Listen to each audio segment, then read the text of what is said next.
Quarter.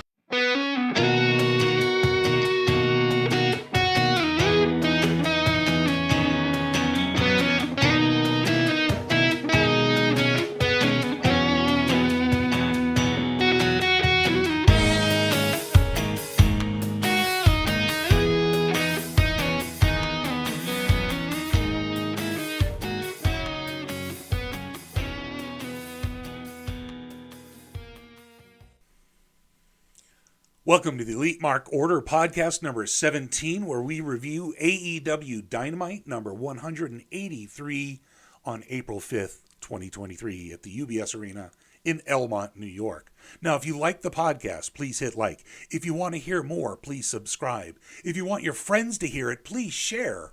And if you want to comment down below, we want to hear from you. Let us know what you think about the video or the podcast. And finally, if you want to join the conversation, go to EliteMarkOrder.com and hit join the Discord and join us on Discord. Become one of the Elite Marks. Today's episode is sponsored by the EliteMarkOrder.com. I'm Cosmic Scott. With me is JayV, and tonight is a special Friday night Elite Mark Order podcast. How are you, Jay? And how did you like the show? I'm doing good. Looking forward to get into the podcast after I was unable to do it last night due to work stuff that was going on, but all that work stuff is done. So we should be back to our regularly scheduled podcast time for the next few weeks at least. There you go. Our avid listeners, I know, are anxious to hear what we have to say. Now, I know there was a lot of disappointment last night when we didn't post the latest podcast, but don't worry, guys. We're sticking to our one a week deal, and we'll be back. We'll have it back for next Thursday night for you. There you go. There was almost a riot in the chat room, but we settled it down. We only had to use the Billy Clubs once or twice. Right. So I do want to talk about a little bit of news that's going on with AEW because, it's kind of important. So we know that late in the show, Tony had a big special announcement, and everybody was wondering what was the announcement going to be. And it turns out a pretty damn big one. Wembley Stadium, of all places. Like nearly 100,000 people, depending on the configuration. As many as 90,000 potentially in a huge arena for AEW in Wembley in the middle of summer. What do you think about that, JV? What do you think? I think it's crazy. I think in some ways it's a big leap for Tony. What's his draw going to be? Like the first part of the draw is, it's their first time fighting in the UK, which is huge. Like there's going to be a ton of demand. Everyone wants to go see it for the first show. But what is he going to follow up with? Like on the poster for All In London, Wembley Stadium, Kenny Omega is front and center. He's featured. Like, it's not MJF that's front and center. It's not Jericho. It's not Mox. It's Kenny. So who is Kenny going to fight?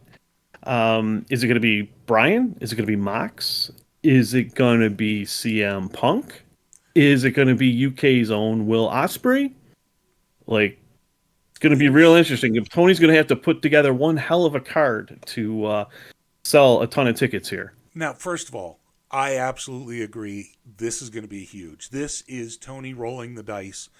Basically, the audience size is 4 times the biggest draw Tony has had, which is around 20,000. If I remember, Arthur Ashe was around 20,000. Mm-hmm. So that was pretty damn big. This is potentially 4 times that size. That said, the early signups for the Wembley, 25,000 were sold instantly.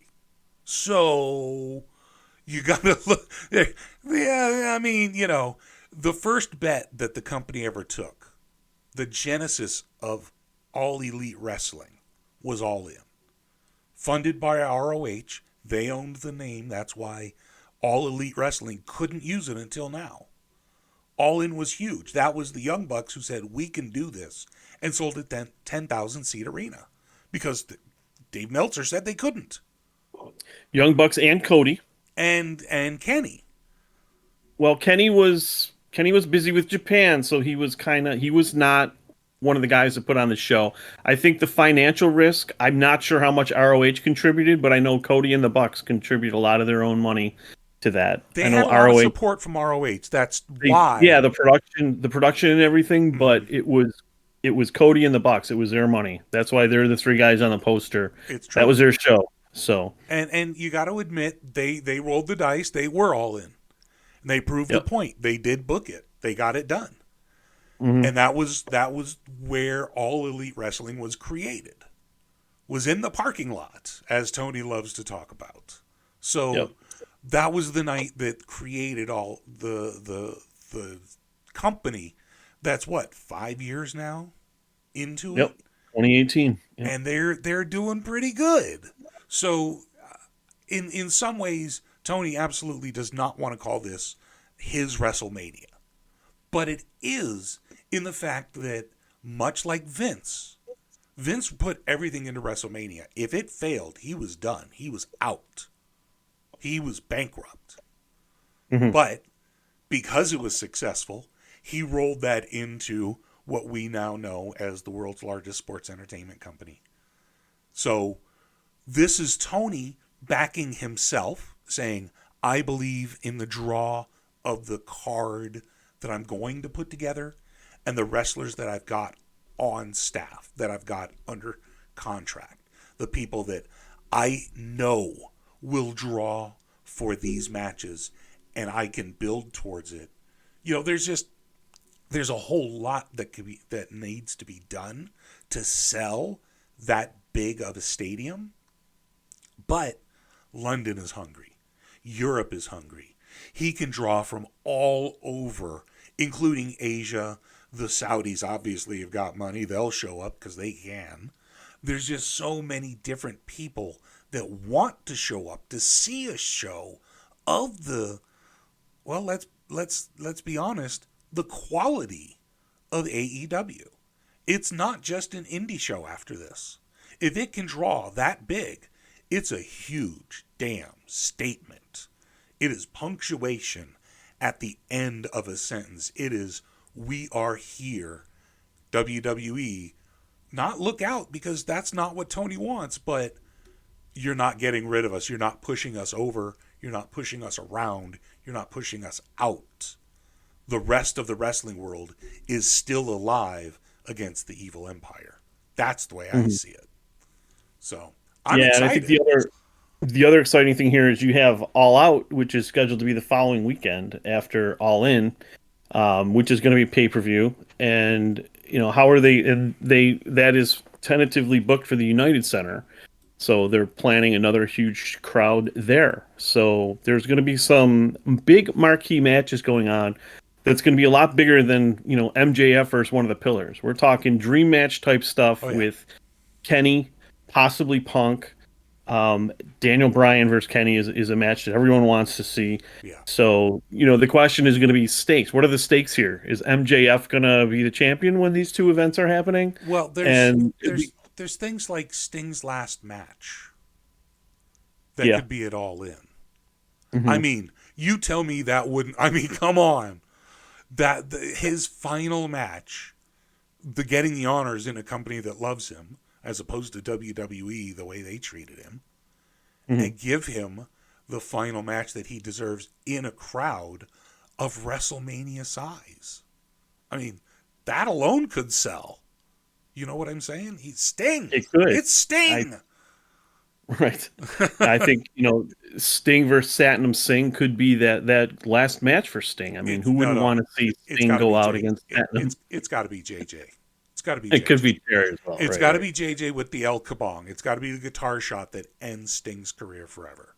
Because, you know, Yeah, poet, either that or he could, put Darby over, that too. let Darby up his legend by by retiring Sting. That would be a nice resume builder for his boy. Right. Or That's what maybe I he'll would just tag with expect. him, That's what I or would maybe expect. he'll just, yeah. So, Either way, there's a lot of things that could sell out this giant arena. So a lot of people are excited. This is a very exciting time for AEW. So I think Punk really shot himself in the goddamn foot because this was prime opportunity for a Punk versus Kenny match or an Elite versus CMFTR, which also would Yep. be pretty good. So, by the way, that's a little bit of a spoiler of the next part I wanted to talk about was the FTR match because god damn it, Meathead is going to be upset. FTR worked him as we all were hoping. They were not going to take time off. They are not leaving AEW. They did win the match. They did beat the Guns. And holy crap, was that a great way to end the show. I was a happy man. What did you think about that final match? Well, it was nice to see FTR carry the Guns to, in my opinion, their first respectable match. Meltzer gave it 4 stars, which was by far the Wow. highest Guns match.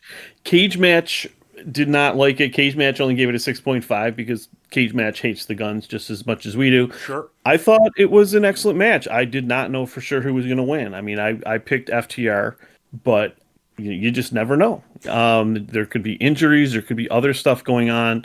They might have wanted to take a year off and wait for the sale of WWE, which just happened. Right. So yeah, it was definitely a suspenseful match. There was a lot of false finishes at the end. A couple times you thought FTR had it, and the Guns broke up the pin by pulling the ref out of the ring or whatever it was. And there was a couple times the Guns looked like they had the match won. So I thought it was an excellent 15-minute match, title change, and it almost gives me a little hope for the Guns that they can wrestle decent matches, and hopefully, their tag run was a lot for them. It solved the problem of FTR having to fight the Acclaim for the titles. Two babyface teams. But could there have been a better transitional team than the Guns? Probably, but who knows? Maybe they'll grow from this and start. Maybe they'll improve a lot after this and go on to start entertaining us as heels a little more than they are without the cheap heel stuff that is kind of old and boring. Sure. Here's the thing about the Guns. First of all, they somehow looked significantly better. They presented better. They came across as actually capable. Surprising, I know, because they're greener than a goddamn Green Goblin from Spider-Man. But the fact is, they actually presented like real professionals in this. They came out, their costumes were absurd, a little bit of HBK, a little bit of Macho Man. They were absurd, goofy wrestling for life. And that's exactly what you want from a heel tag team that's going to lose a lot. Did they have new theme music? They came out to a rap person. I don't know. Not Snoop Dogg. Ice-T, Ice Tray, Ice Cube. One of those Bad guys. Bunny? I don't think it was Bad Bunny. I don't think it was I'm Bad joking. Bunny. I don't think it was Logan Paul either. But no, they came out to. Someone's gonna have to tell us because I don't freaking know. Yeah, whatever their entrance was, I thought it was good. I thought Yeah. I was like, wow. I mean, they almost look like a real team here. So it's working. Right, and that's what I'm saying is that FTR elevated the Guns. That's all this was. And as transitional champions, I'm sure FTR chose them. I'm sure they did. I told you before, week after week, they re-signed. Chances are, and a lot of people are like, I think they re-signed in November, because that's sort of when this story started with the Guns. If you think about it. So Yeah. I called it. I knew they had re-signed. I was glad to see they won. Hell yeah. They caught me on a couple of them. I was like, are you serious? Are you serious? But they didn't. They kicked out. The belt shot was won. The blatant low blow in front of the ref, like, hey, go ahead. I dare you. They played it to the hilt. The best they've ever shown. At one point, the ref was going to try to ring the bell, and Cash stopped him. He's like, no. We're gonna win this match. Right. Don't DQ us or him. Props to referee Paul Turner. He's probably my favorite AEW ref. I feel like he's the most professional and doesn't engage in theatrics and stuff. He just Yeah. tries to call the match down the middle and not like sneak his face into all the hard cam shots like Remsburg and Audrey. So yeah, Paul Turner did a great job here. It was a tough match for him to call, Yeah. and I just thought he did an awesome job. I thought it was a great match. You're right. It was the best that the Guns have ever done. And it's FTR showing that they are the best. They can elevate anybody. And it was a great match. FTR won, thank God. And the Guns no longer have the title and the King's reign. Now, maybe we get to see a tag match with the Young Bucks for the title, which is Yeah. something that they wanted for a long time. So on BTE last week, Matt talked about his torn bicep. Yeah. Surgery to repair a torn bicep is going to knock you out for a long time. I want to guess 6 months. But Matt's just doing rehab with Yep. it, and so he said the timeline was 3 to 5 weeks, or I might be off by a week or two there. Three is definitely the absolute minimum. So FTR is going to have some challengers before the Bucks, but I'm looking at that all in sign, and I'm thinking Bucks FTR would be perfect for that stadium It show. would. It would. Now the interesting thing is that stadium show is not advertised as a pay per view the way All Out is, Right. but We it's in don't know if it's going to be. celebration. It's in celebration of 100 years of Wimbledon or 100 years of Warner Brothers in conjunction. I don't know. There's a Warner Brothers tie-in with All In that Tony is super happy about, and I think it might be a streaming deal or That some would be sort of great. streaming event to presage a streaming deal. So we can only hope this is going to be a successful venture, and then from there AEW continues to grow because it's the wrestling that we like. Speaking of wrestling we like, FTR did win the match, did become the new AEW champions, thank God, and hopefully we don't see the Guns for a couple of weeks. But they did elevate, they looked the best they could, and that was the best part of the show. Now that's not to say the show was bad, because it actually started off with Ricky Starks versus Juice Robinson. Now this particular match did not really get started because during Starks' entrance, we had the premiere of the Talk of the Town.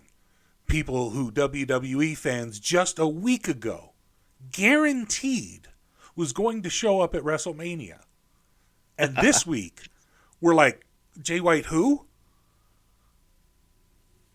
Jay White, Switchblade Jay White from New Japan is all elite.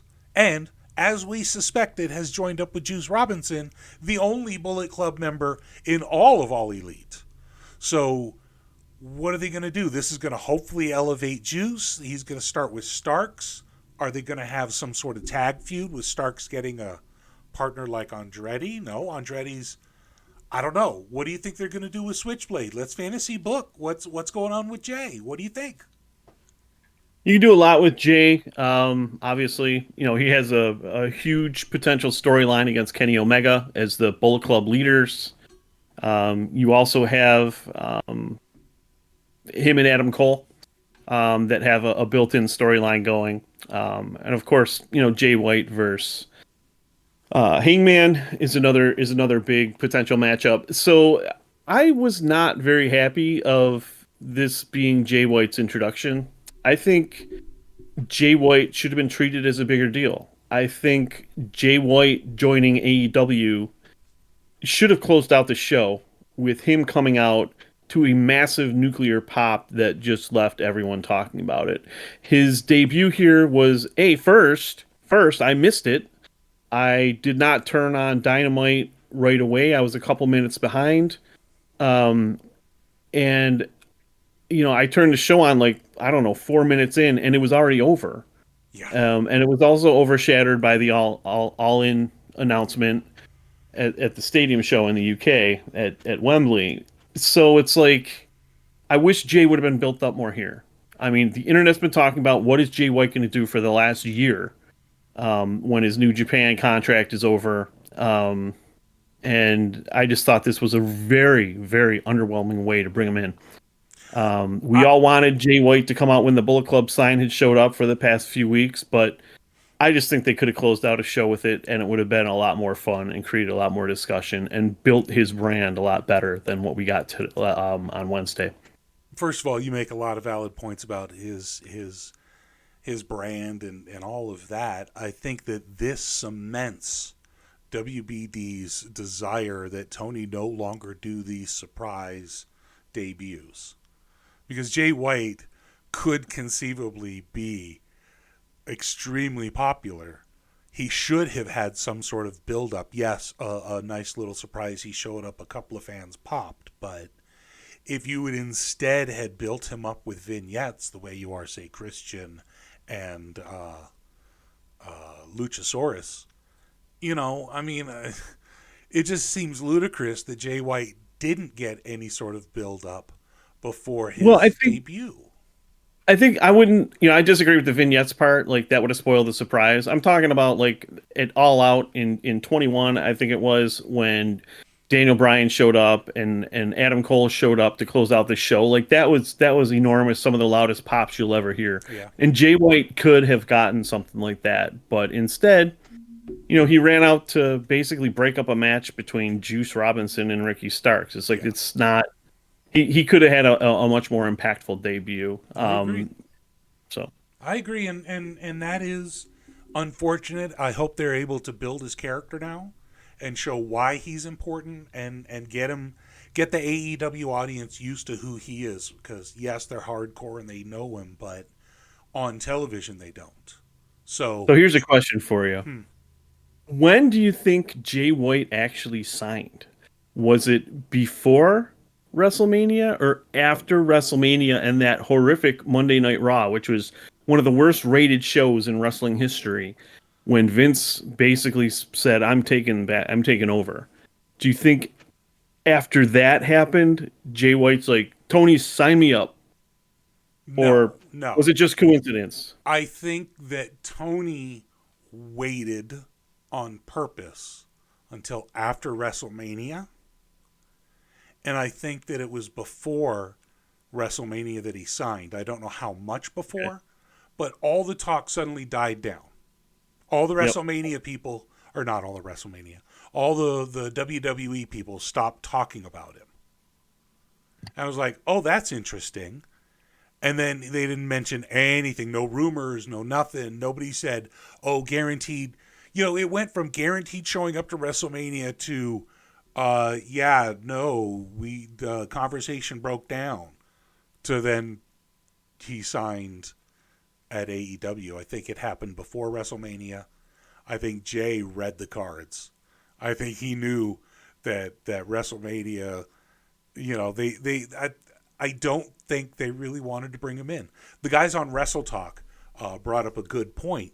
There had been no new signings since Vince took back over. Yeah, I've seen that chatter as well. There's a lot of guys that re-signed after Vince left that are probably scratching their heads and wondering what the hell's going to happen now. Also, Triple H has that announcement tonight on SmackDown. It may have already happened. I don't know what he said. Do you know what he said? Was there a brand split where Triple H could manage SmackDown and give these guys hope? I don't think that's what happened. I can check one of the other Discords and see he announces the draft. That's all he did. He announced a brand split draft. That's it. That's his big announcement, was a brand split draft. Because we know how powerful their brand split has been. Their brand split has been. The brand split sucks, in my opinion. It limits possibilities and gives you the same redundant shit every week. Well, it's Vince. Vince loves it. It's awful. That's 100% Vince, because you notice that Triple H never used it, never cared about it. It disappeared during his time. This is total. Anybody who thinks Vince is not firmly in control is absolutely just deluded. Right. Absolutely at that point. This is why we watch AEW. Speaking of AEW, which, by the way, is by far the best wrestling on television right now. Yes, sometimes the stories are a little disjointed. Sometimes they make mistakes. But you know what?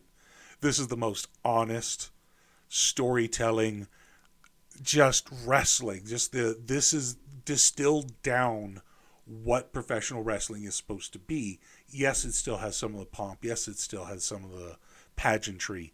But at the same time, it's just basic, straightforward. Let's go out there, have a good contest, entertain people. And I think WWE is so overproduced. I haven't watched their stuff in so freaking long. And I watched some of WrestleMania. And I was just like, my God, I remember why I don't watch this stuff. And then they pulled the shit with Cody. And then they pulled Monday Night Raw. And I'm like, there's a reason I gave up hope long ago. And fuck them. Yeah, I hope we get to see more of the LMAO Cody signs at AEW programming, Oh, the kind of chicken poking fun at Cody. him. The chicken Cody Also, the memes. rubber chicken. Whoever Oh, threw that has incredible aim. To yeah, be able to throw that from, it looked like it might have even been the upper deck. I think it might have landed right on Cody, it did. but then it just laid there right perfectly for the pictures The that fact people took. is, That was he is never, ever going to get rid of that. Never. He right, is chicken Cody forever now. right. So the next segment that we moved on to was Tony Schiavone talking with Chris Jericho. And he started talking about respect.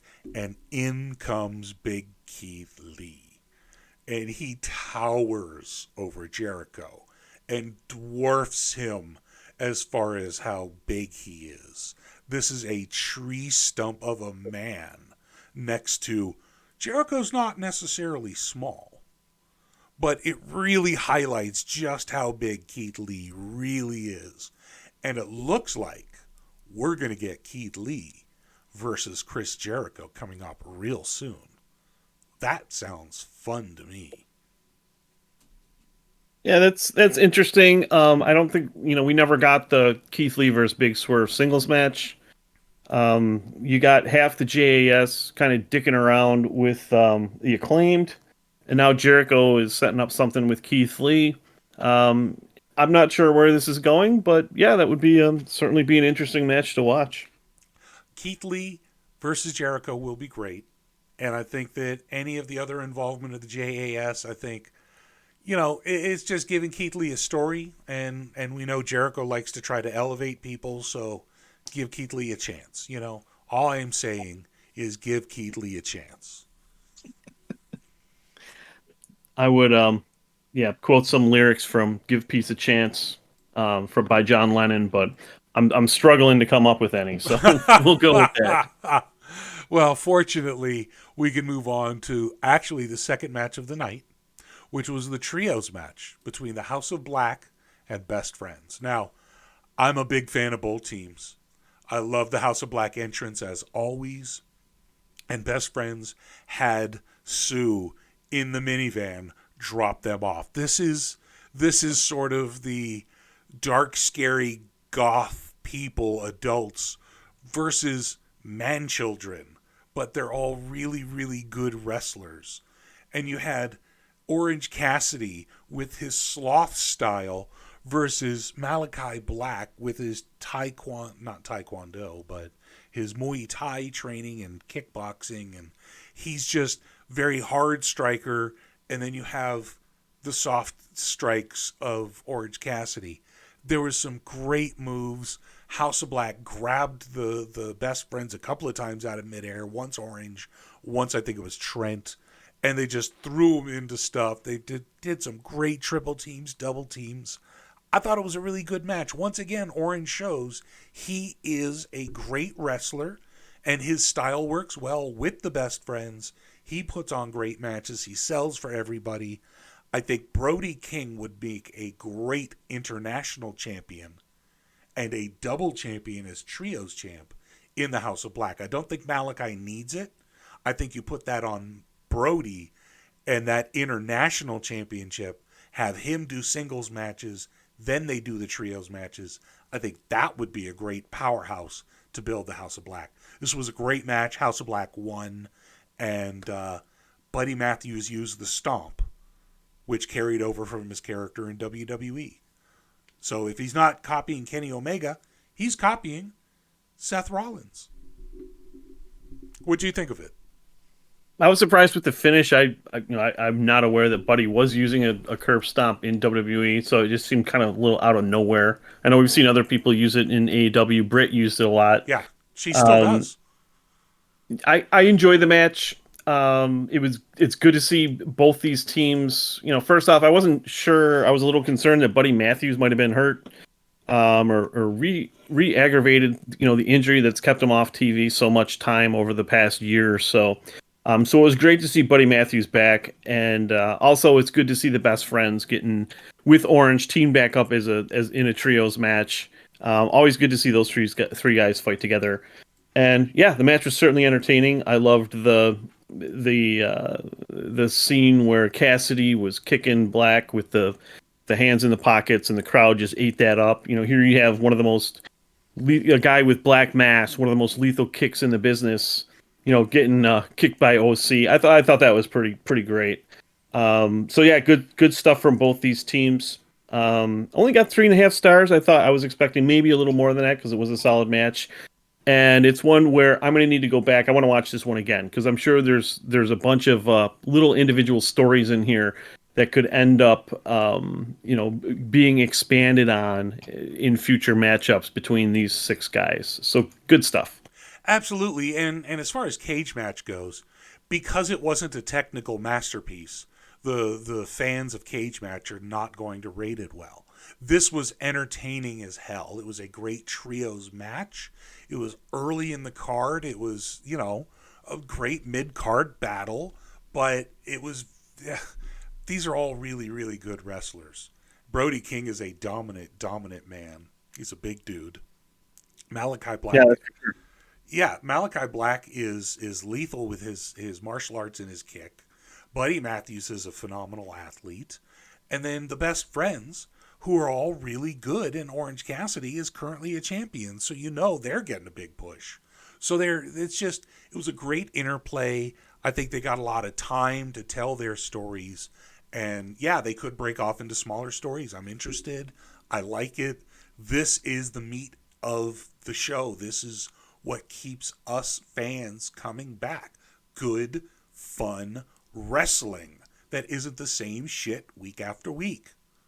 Anyways, I was hoping to see Chuck Taylor hit Brody King with the awful waffle, his crazy pile driver, but that didn't happen. So maybe in the future we'll see Chucky T hit Brody King with the awful waffle someday. We did see a pile driver on Brody King from Trent Beretta though.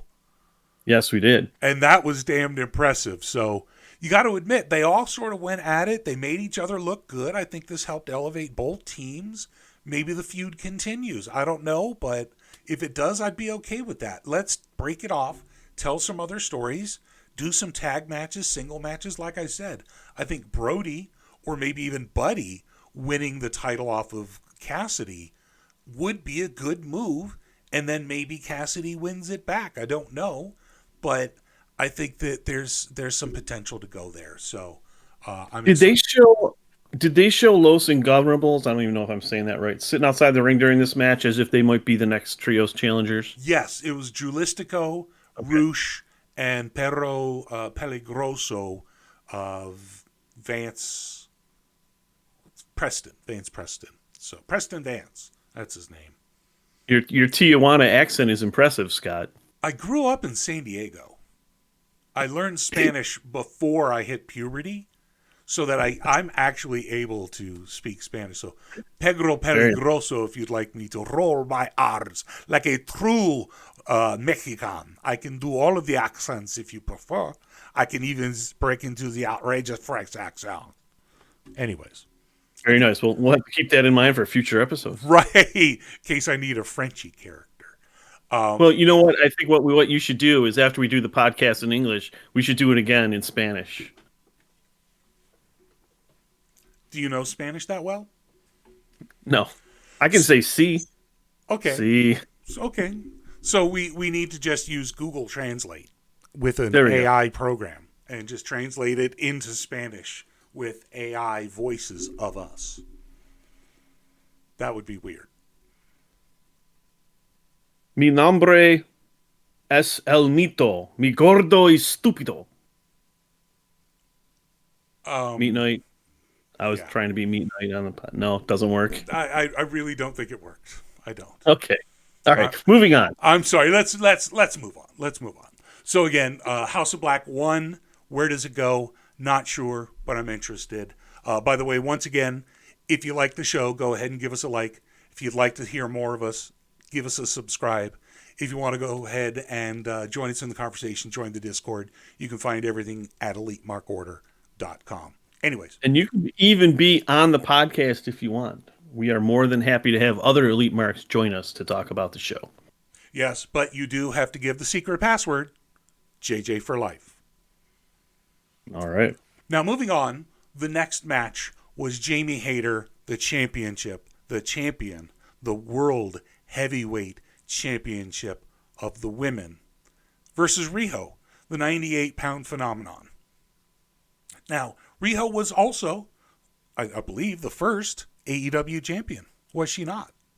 That she was. So this is champion, versus ex-champion. Jamie Hayter had to step her game up and make sure that she took Riho out. Now, once again, Riho proves she's really good. The crowd is behind her. They love her. They may not always remember her, but by the end of the match, they always remember her. And Jamie Hayter is starting to show that she can put on good matches consistently. She's a heavy hitter. She's got some great strikes. She's got good, solid finishers that she's able to put on basically anybody. And, they entertained me. What can you ask for out of a show but to entertain you? It wasn't that same boring type of match that you see out of the other women's championship matches right now. They've really got to do something about Jade. But Jamie Hayter, I like it. These are good matches. Jade is going against Billy Starks on Rampage tonight, so maybe we'll see a new TBS champion crowned 18-year-old Billy Starks, and she will have 5 titles if she beats Jade. I will say that's what I changed my vote to in our other Discord where we do that voting for Battle of the Belts. I did vote for Billy Starks to win. Oh wait, can we vote over there? For this show, yes. I don't know that you can still do it. They may have closed it already. No, because it doesn't start at 11. Well, you can go do it right now in the middle of the podcast. I am. I'm looking right now. Oh, you're terrible. You're a terrible, I got it. Person. So we got 3. Well, let's talk about it. Yeah, there's only a couple. It's relevant. It is. So we got Orange Cassidy versus Dralistico. Right. That's why Dralistico was watching him. We got Jade versus Billy. Which I call and we Billy. Got Lucha Bros versus... Oh, God. Lucha Bros versus who? Some scrub and Will Hobbs. Yeah. No, they're not winning. And that's for the ROH tag titles. It is for ROH. Gonna say that Lucha Bros were a natural to go up against the House of Black for the trios titles. I thought the Lucha Bros and maybe Pac is due to return, or maybe they would bring Bandito to team with the Lucha Brothers, which would be incredible. But yeah. So is Rampage on at 10 at the normal time, and then Battle of the Belts on at 11? Yes. Okay. All right. So I'll just have to make sure that if we do go another hour, that I have to pop the record button for Battle of the Belts. Well, I hope we don't go too much longer, but we'll see. We'll see. Well, I think our fans are hoping that, I had some comments that a 3 or 4 hour podcast would be ideal. So, well, you know what? When people start to sign up for the Patreon and they start doing donations like some of those other podcasts, you know what? If they want to donate to keep us on the air longer, I'm 100% behind that. I'm all for those stunts. And then we can open up the phones and start taking calls from the Elite Mark fans and the Elite Mark members too. Well, the ultra chats, the mega chats, the omega chats, the thank you. All of those are possible things that we can do. Phone lines, I'm not sure. But just post your cell, and we'll have people call that, and you can hold it up to the mic. You're brilliant. You're brilliant. That is just brilliant. You know what? I seriously sometimes I just didn't. I don't think you can top yourself. And then you come up with a brilliant idea like that. I just That's Lloyd, why the Elite Mark Lloyd, order is so successful. Lloyd, you're my best friend. Do you want to know the most annoying sound in the world? So I was quoting Dumb and Dumber. Please don't. Okay, I won't. So All right. so after Jamie Hayter wins, which it was a good match. Rio did not win, but Jamie Hayter did. It was a good match, and then after the match, she shook Rio's hand. So it's basically face versus face. Jamie is still a face. Britt Baker came out, celebrated with her. And then we had a little conversation with the Outcasts out back with Renee Paquette, who once again could not be heard. And then she held a mic, and there was just everybody was sort of leaning away. It was poorly staged, but basically they just said, we want to make sure that Jamie Hayter doesn't hold the title anymore. Any one of us could win it. We don't care. But as long as it's not Jamie Hayter. So you know they're going to do a lot of infighting and they're going to break up eventually. So they're already planning a breakup. So just to chime in on the match real quick, Jamie Sure. Hayter delivers another excellent matchup, another excellent defense. She's by far been the best consistent woman in the division with her matches and her title defenses. They've all been excellent. Her match for Storm was incredible at the pay-per-view, and this was just another excellent match against Riho. Just great work from Jamie Hayter. Gotta love her, and I hope her push continues and we start seeing. Or sorry, I'm stuttering here, and I hope we keep seeing more bangers from her because she's just been an outstanding champion and has elevated the whole division, in my opinion. She really has elevated the title.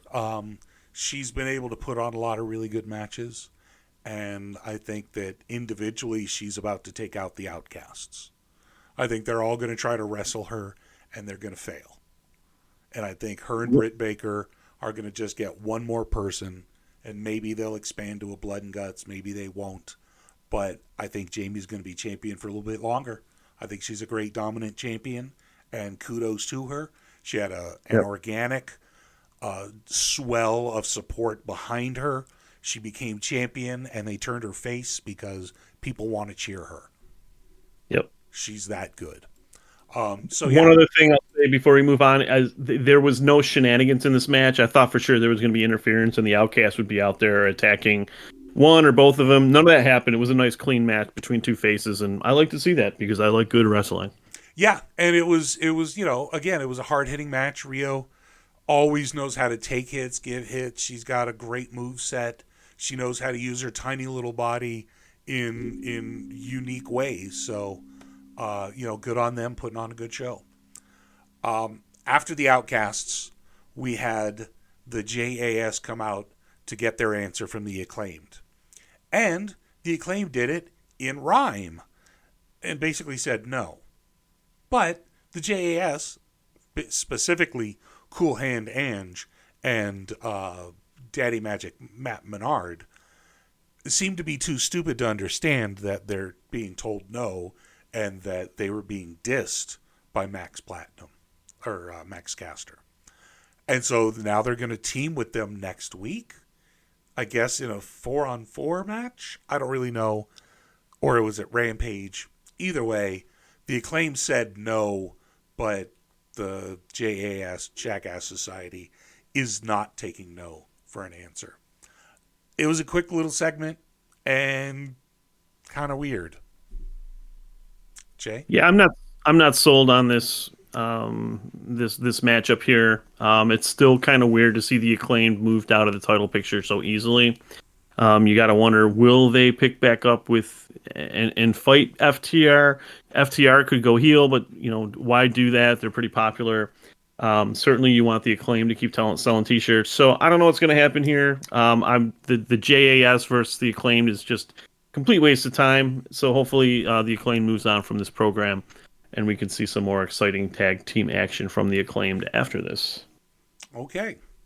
Well, I do hope that the Acclaim don't lose their momentum because they are the biggest pops of the night when they're given the opportunity to shine. So Let's hope that they get a little bit more opportunity. We moved into probably one of the most controversial segments MJF has ever done. It was National MJF Day. Not only did he start by singing Pennies from Heaven with a live brass band, but then he had the city supervisor of Oyster Bay, his hometown, come out and give him the key to the city. And then he tried to sing his way back out again after his promo. So this was an extended segment that included the full song of Pennies from Heaven, accompanied by a brass band. It included a full promo segment by a local politician. It included a full promo segment by MJF, including insulting where the microphone was placed, and then finished with a partial singing segment and an actual brawl when it was discovered that Jungle Boy was in hiding. What the fuck was that clusterfuck? I loved it. I thought it was awesome. I loved the singing. You know, some people suggested he could have sing a song that was a little more well known. I thought it was fine. Anytime MGF is singing, I'm happy. He's a good singer. He's got a great voice. I'd love to hear more of it. We've seen the clips of him singing in high school, you know, with the a cappella group he was in or whatever. It's great. I also seemed like he warmed up his voice and his promo, like the amount of inflection that he was able to pull off and with the yelling and the screaming, it just sounded awesome. I'm just continued almost mesmerized by this guy. His brilliance on the mic is I've just never seen anything like it ever. Like nothing comes close. You know, you have this 5'0" guy that's the AEW World Heavyweight Champion. He can wrestle, he can sing, and he's got the wittiest, mic skills ever. People can argue with that, but I'll take that to the bank. I thought it was a great segment. You know, it ended up with him and Jungle Boy kind of expanding this whole Four Pillars story. I'm hoping to see the Four Pillars go at it at Double or Nothing. And yeah, let's keep doing this. And hey, let's have MJF sing every week. I'm good with it. You know what? Let's have MJF sing the opening to Dynamite. It's time for a new song after 3 or 4 years or whatever it's been. Let's do more MJF, please. Okay, so firmly in the side of you enjoyed it is what I'm hearing. So, and that's good. It was entertaining. I was dumbfounded. I was like, is he really? He really is. He's going to sing he's singing the whole thing. He's really singing the whole thing. This is only able to be pulled off in somewhere like New York, like Long Island, because he knows his fans, his audience, his local hometown fans will eat it up with a spoon. Do you know what the tell was? He was going to sing the whole song? And then what the tell was that he wasn't going to sing at the end because he got attacked by Jungle Boy? His earpiece. He had an earpiece in. There you go. That normally he has never had in. So it was like, when I saw that, I'm like, yes, MJF's going to sing. And then at the end, I'm like, yeah, his earpiece is gone. He ain't singing again. That makes sense. Yeah, we know he can sing. He's already proven it before. He does another great segment that involves singing, and he at one point he's like, "You deserve it, clap, clap, clap, clap," and then the fans immediately do it. He looks around like, "Oh my God, you did it! You love me." He played them like a marionette. He's a puppet master, and the audience did exactly what he wanted every time he wanted it. He played them in. It was his audience. When he was done singing, they all cheered. They loved MJF. And he, because it's his hometown, loves them. Not the poors, but everybody. I mean, he really knows how to throw those insults out. So, once again, MJF has a segment. I can't say it's going to be super high rated. It's not It's Your Life with The Rock and Mankind, but it's going to be talked about. At the end of it, Jungle Boy did come out. They did brawl. And then Sammy came out. And he held up the title in front of MJF and pissed him off. And Sammy came down for his match. And his match was against the new Lucha All-Star, I don't know what to call him, Commander. Sensation. Sensation. He is a new sensation. He's not quite Vikingo, but Vikingo is champion in AAA. So Commander is good, but he's not quite Vikingo levels. So him versus Sammy Guevara was a great match. Commander did run the ropes like 3 separate times. The first time he ran it, launched into a dive, got kicked in the face. Later in the match, or maybe it was reverse, he ran the ropes, launched into an amazing swan plancha dive. It was freaking amazing to see. And then there was a third time he did it, and I think he got caught again. He also did a Phoenix Splash, but not quite as good as Vikingo's Phoenix Splash. He also did a 650, off the ropes. He did so many different moves that were similar to what Vikingo had done, but not quite as good. And Sammy, of course, had a great match. He overpowered him eventually. He did get his win because they're building the 4 pillars. But I think it was a great high-flying match. Sammy's crazy. Commander is crazy. They had a crazy-ass match. I had a good time. Sammy for the win. What did you think ultimately of Commander? Commander was good, but it's always great to see Sammy. I've yet to see a Sammy Guevara match that I did not enjoy immensely. This match was decent. I think Commander needs to cut down running the ropes more than once a match. Let's keep this as a novelty, okay? I mean, it's special when you do it. So doing it 3 times a match makes it become mundane, makes people now. I mean, he sets a new standard for himself here. Now, if he only runs the ropes once or twice a match, people are going to say, "Oh, well, he did it, 3 times a week ago. What is he slowing down?" So, I mean, just moves like that are incredibly unique. Let's not overdo them. You were talking about how Vikingo and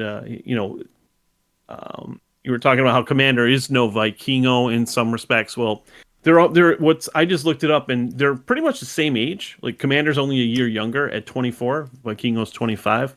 But Vikingo has wrestled 300 matches to Commander's 150. So Yep. Commander's a relative rookie compared to Vikingo. And I actually thought Vikingo, because he's so good and polished in the ring, I'm surprised he's only 25. Like, he's really good. I thought he was going to be around 30 when I looked up his age. He does have twice the amount of in-ring experience as Commander.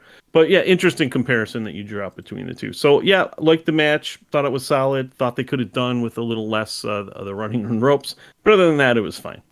Absolutely. And Sammy Guevara picks up his win at the end, gets a good go to hell, and afterwards has a promo with Tony Schiavone where he basically just takes the mic and Tony Schiavone stands in the ring the rest of the time. But he talked about a few things. It was hard for him to get the audience to care, even though he just had a good match. But by the end, I think they finally started to respond to him. I think he got him into it. So good job on Sammy to sell it. Once again, started just laying the foundations of a good, solid match that these 4 pillars are going to have. Probably it all out. Double or nothing. Probably a double or nothing. Yep.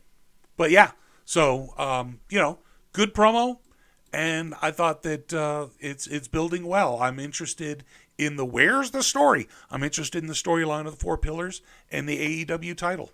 This is the next generation, and this is their year. This is Tony's mapping out the 4 pillars, 4th, 5th year, and MJF's champion, and everybody else is chasing. And this is exactly what they probably envisioned.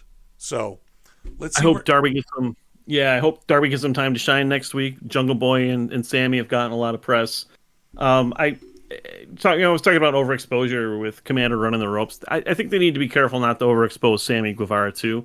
Sammy does have his faction of haters who Yeah. still can't get over the fact that he broke up with Pam, and for whatever reason, their lives are so empty that that impacts them personally, and all they can do is shitpost about Sammy all day on like that whole. I don't know what's wrong with those people, but let's cut down on let's not overexpose Sammy. I think I mean, I don't want to see him fighting every single week, or having multiple matches on the show. It's kind of like an Orange Cassidy.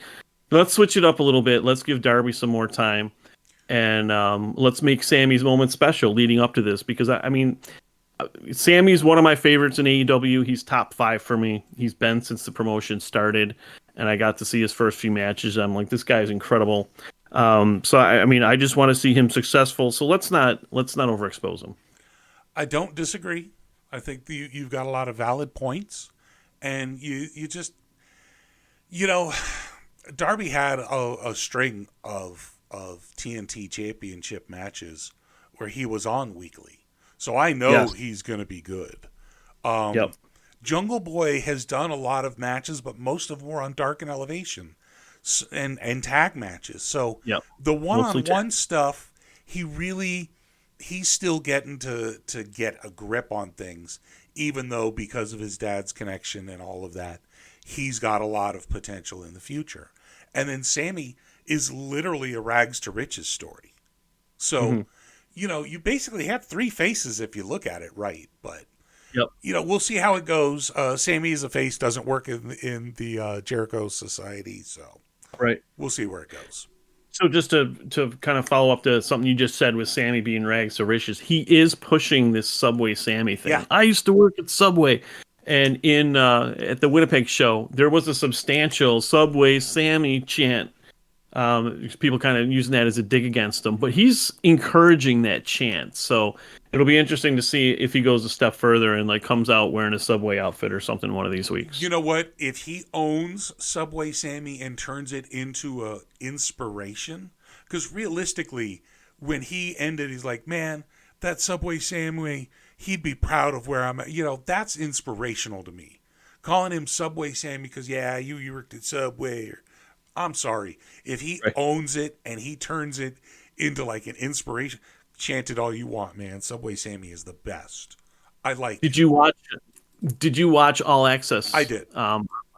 What did you think Sammy tearing up after his 3-fall match against Brian on camera? I think he's a great actor, and I think his legit emotions that he was able to produce on camera. so, so you don't think that was legit emotion? No, I You said think it he was legit emotion that he produced on camera. Okay, He's a but you said he was a great great actor. actor first. Yes, he's Well, a like, is great it acting actor. or is it? Well, which is it? Okay, you can produce Is it legitimate emotion on camera. That's an actor. genuine? Well, yeah, you can produce emotion as an actor, but is it genuine or Yes, not? it's real Okay. tears. And it's not acting; it's reality. No, no, no. You're in front of a camera doing a goddamn interview. That's just you getting emotional. But you doing Right. it on command is an actor. Okay. And being able to produce legitimate emotions on command is acting. Well, it was right after the match, though, that they interviewed him backstage. So I'm And saying there wasn't acting. I'm saying it looked genuine to me. but he's also a good actor and can produce it on demand. So I guess we'll say we don't know for sure if he was acting or if it was genuine, or maybe a little bit of both. I'm saying it's possible and it is both. Okay. Because legitimate emotions is acting. It's just on command. All right. Anyways, so I thought Sammy did a good promo. I'm excited to see 4 Pillars. Let's see where it goes. Now, the very next match was the FTW Championship, Hook versus Ethan Page. Matt Hardy and Isaiah came out with him. Now, this was the special contract that Matt Hardy wrote up for Ethan Page. I don't know if it was on Dynamite. It might have been on Elevation. It might have been on Dark. It might have been on BTE. But Matt Hardy made it very apparent that this contract has some stuff in it. And that Ethan should really learn to read contracts. So Ethan came out, Hook came out. It was for the FTW championship. Ultimately, at the end, Isaiah Cassidy distracted the referee. Matt Hardy took the belt, hit Ethan Page in the head, right into the red rum. Hook got the win. And Ethan Page got mad. So there's more to this. It's going to come out, I think, tonight on Rampage. However, Big money Matt. yeah, Messing with the contracts. absolutely. Because Ethan Page literally said, I don't understand this stuff. And his guy, obviously, what's his guy that Hook destroyed last week, the week before? The manager, the black guy. I don't remember his name. I can't think of his name. Stokely, right. Stokely Hathaway. Yeah. So he's like, Stokely Hathaway's been out of it the last couple of weeks. I don't care. I can't. You handle it. So he gave it all to Matt. So Matt did handle it. So Matt's going to get his freedom, and Isaiah's freedom is what I'm guessing. He's gonna free him in private party. So that was the thing. Ethan Page had some good moves. Hook had to sell. I thought it was a fairly good match. Hook gets more experience. Okay. So let's talk about the story a little bit here. So Ethan Page was the obvious heel going into this, yelling at Private Party, yelling at Matt Hardy, and not letting him come out to the music, not letting him do the taunts. Well, Matt Hardy started growing on Ethan, and Ethan started having a good time tagging with them, and Ethan would come out in a bad mood, and then Hardy would cheer him up. So it's almost like Matt Hardy is the heel here now, and Ethan Page his trust was betrayed, and Ethan Page had a genuine relationship with them. So what's going to happen here? Who's the heel, who's the face going forward? Well, I think it'll be revealed that Matt got himself out of his contract because Ethan had him basically a couple of slaves. So I don't think that, even though Matt Hardy did some underhanded stuff, I don't think Ethan Page is the face at all. He was the slave owner. That's just not. He was the one who held the contracts. He was the boss. No, he was the heel. There was a lot of sympathy built up, but I think that was Matt pulling him in, trying to do his mind game, which he did. So, good on Matt. Total long-term story. Where's the story? Right here. And so we'll see where it plays out. Again, I'm interested. Another good win for Hook. He's not quite as over as he used to be, but kind of different crowds have different responses to him. He's still over. He's still popular. And he's still growing, so good on him. Yeah, he is. I don't think he's selling the T-shirts quite like he used to. No. Now that the novelty of him and his 2-minute matches is kind of worn off. So I just want to note here, there's two things. I don't know if I'll remember the one thing, but I did want to say, so Ethan Page beat the hell out of Hook at the beginning of this match. Yeah. Throwing him up against the mat, throwing him into the steps. Those are probably some of the biggest bumps Hook has taken in his career, if not the biggest. And the other thing I wanted to mention was Hook actually fought Ethan Page in an almost 10-minute match at the house show in Troy, Ohio, at the House Rules Tour back on March 18th, so a couple weeks ago. And I would love to see that match, but I don't know if we'll ever be able to. I don't know if AEW will ever make that match available. Or who knows? Maybe we'll get a rematch with Hook and Ethan Page down the road. But I'd love to see those two go at it. I think in a 10 or so minute match. I think it would be good stuff. I think we'll probably see a little bit more, and we'll see. Hook, again, it's hard to say. He's been spotty with his popularity. They tried to do Danhausen. They tried to do Jungle Boy. So we'll just kind of see where he goes. He's just kind of floating around at the lower mid card, holding on to a championship. Getting a crowd response. So, just build them up. That's all they're doing. So, the next segment I thought was great because it was the announcement of Wembley Stadium. But I wanted to bring up that Tony Khan didn't really do it himself. First of all, he revealed Nigel McGuinness, he worked ROH and now he's officially All Elite. He came from ROH. It's a good spot for ROH. And because he's British, he helped announce the Wembley Stadium. In addition was Adam Cole, who also got to announce it. And I think that continues the push of Adam Cole as corporate spokesperson because he is very appealing in the corporate world, in the corporate environment, as I mentioned last week. So that was the big announcement for Wembley Stadium. And Tony himself did not do the announcements. I think he heard the feedback. Yeah, I don't know what my thoughts are. I'd almost rather have Tony do it than Adam Cole. I don't.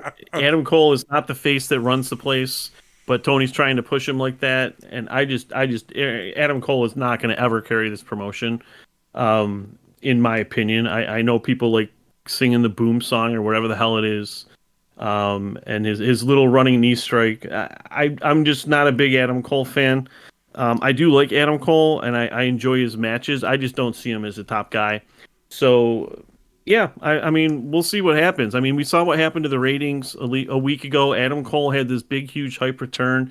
He gets his first singles match, and then like the ratings were down into like the low 700s. It was a pretty low number, and that might have been because of there was Final Four basketball going on or whatnot. But yeah, we'll see how long this push lasts and if Adam Cole can capitalize on the opportunity.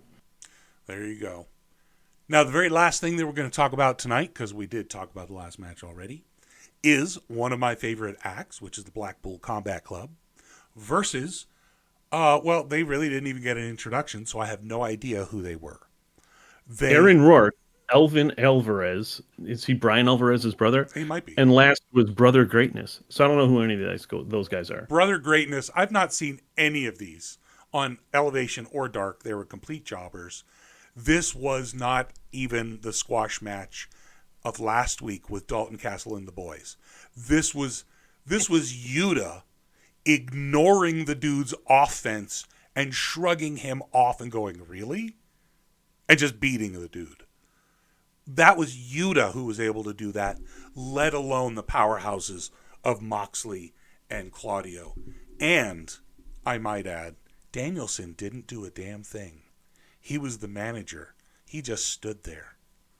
It was great. After what wasn't a match, it was just a beatdown and a pin, Danielson came in and he cut a promo saying that the only professional wrestlers in the entire company are in the ring with him today. And he even said basically in the entire industry, they are the only professional wrestlers. They are the best professional wrestlers, and nobody can stand up to him. So Hangman came out, tried to stand up to him, and he got beat the hell down. I mean hard. And Danielson went crazy. He started calling everybody amateurs. He started calling Hangman an amateur. He started yelling the word amateur over and over and over, and then took a screwdriver and dug out Adam Page's eye, or at least gouged at it, or at least took a razor blade to his forehead, or at least gave Adam Cole time to take a razor blade to his own forehead to pretend that his eye was gouged. But the fact is, it was an unhinged Danielson. I thought for sure that someone was going to come out here. I'm like, is Kenny going to come out? Is Adam Cole going to come out? The Bucks are out. What's going to happen here? And no one came out. No one. And I think further extends this, Hangman and Kenny reunion story. I thought Blackpool went easy on Hangman. Dark Order wasn't there either. So, it was just Hangman by itself, and I was really surprised and a little confused by that segment. I don't know what this does. I mean, we already know that Blackpool is badasses and they're beating the hell out of everybody.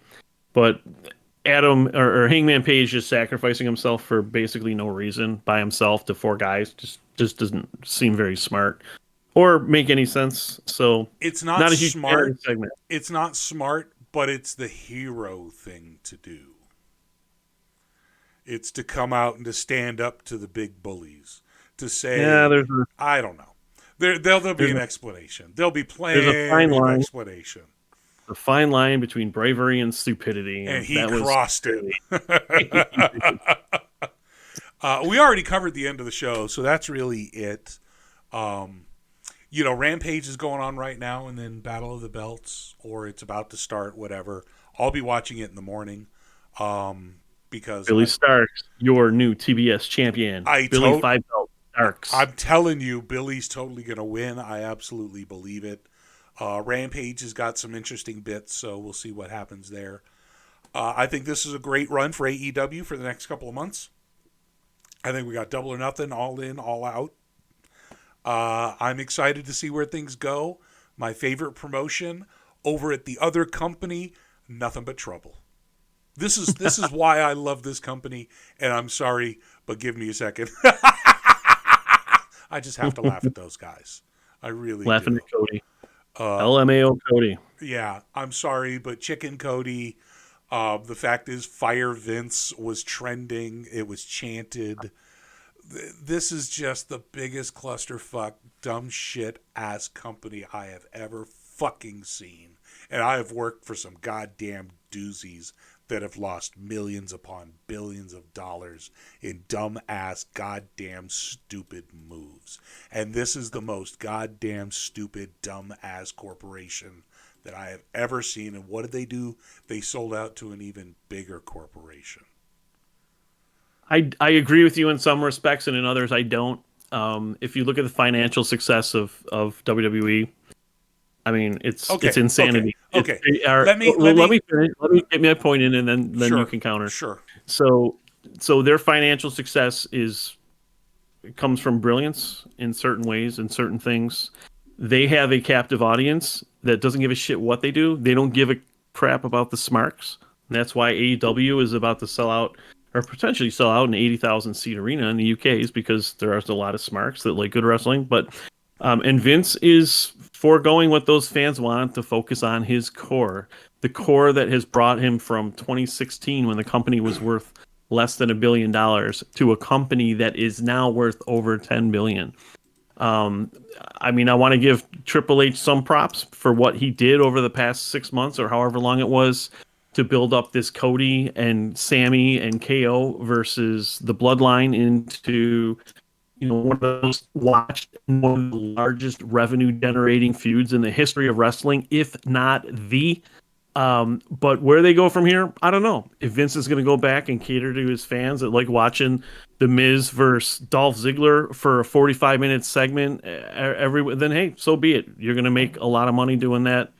But I sure as hell won't be watching, and we'll get to see more top talents in AEW if they continue down that road. So that's my take. Here's the thing. First of all, Vince was in charge right before the pandemic, when they started to lose all of their audience with his dumbass booking.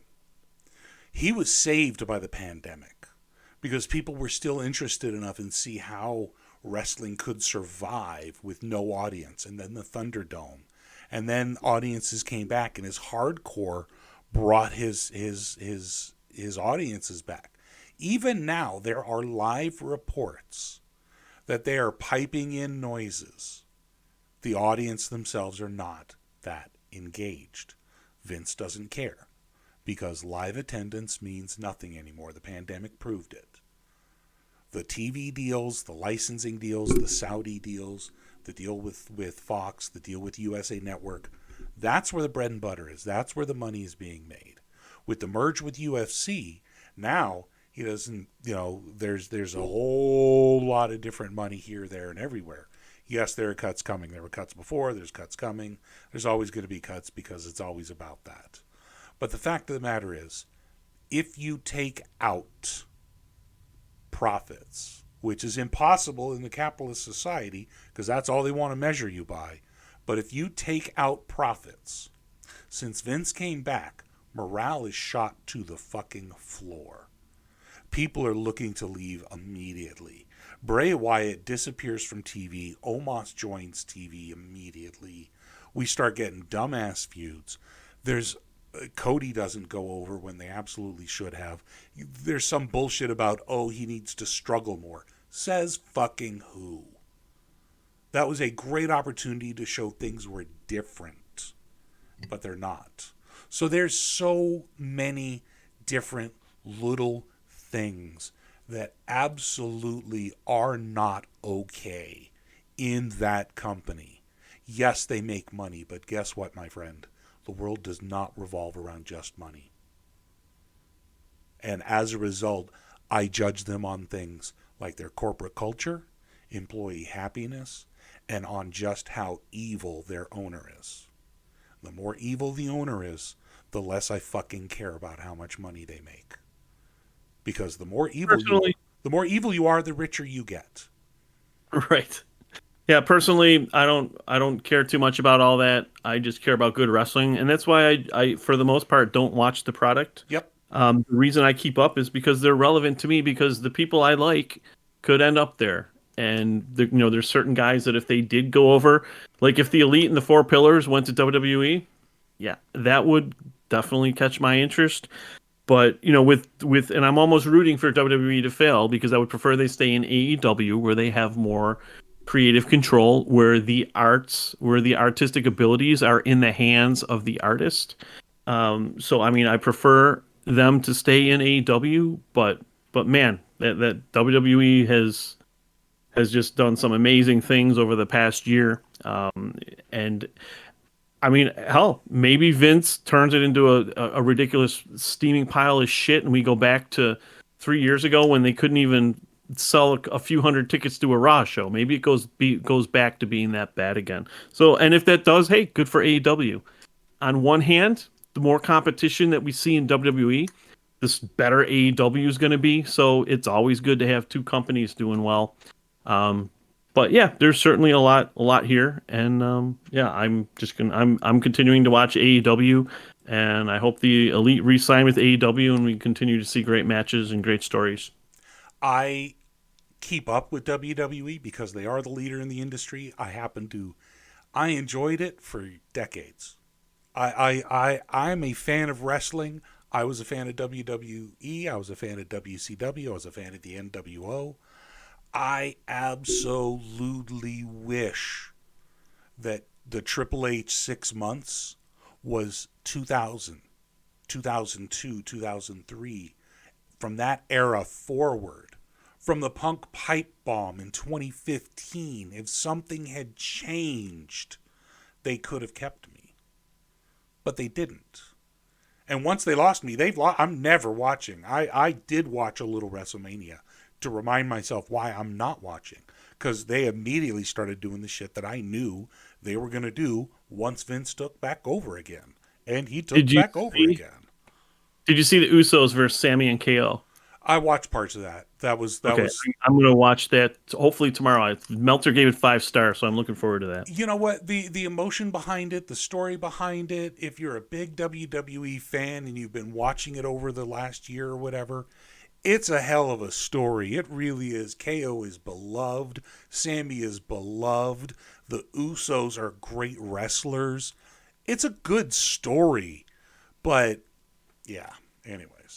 I don't want to go into WWE. I'm done with those guys. Anyways. Yeah, the last thing I'll say before we close out Mm-hmm. is I was concerned um, up until about a week ago that what's going to happen to the Elite Mark Order if Kenny and the Bucks and Hangman all signed with WWE, like would that change basically the wrestling that this group watches? Would it change how we do our podcast? But with the old man back in charge, I don't think we need to worry about that. I think that the Elite might be AEW for life, and I'm going to enjoy the next 5 years of seeing them in AEW, I hope. There you go. Well, thank you very much for listening. We appreciate it. If you're still with us, absolutely give us a like, subscribe, share this podcast. We'd love to see it around. We thank you very much for listening. JJ for life.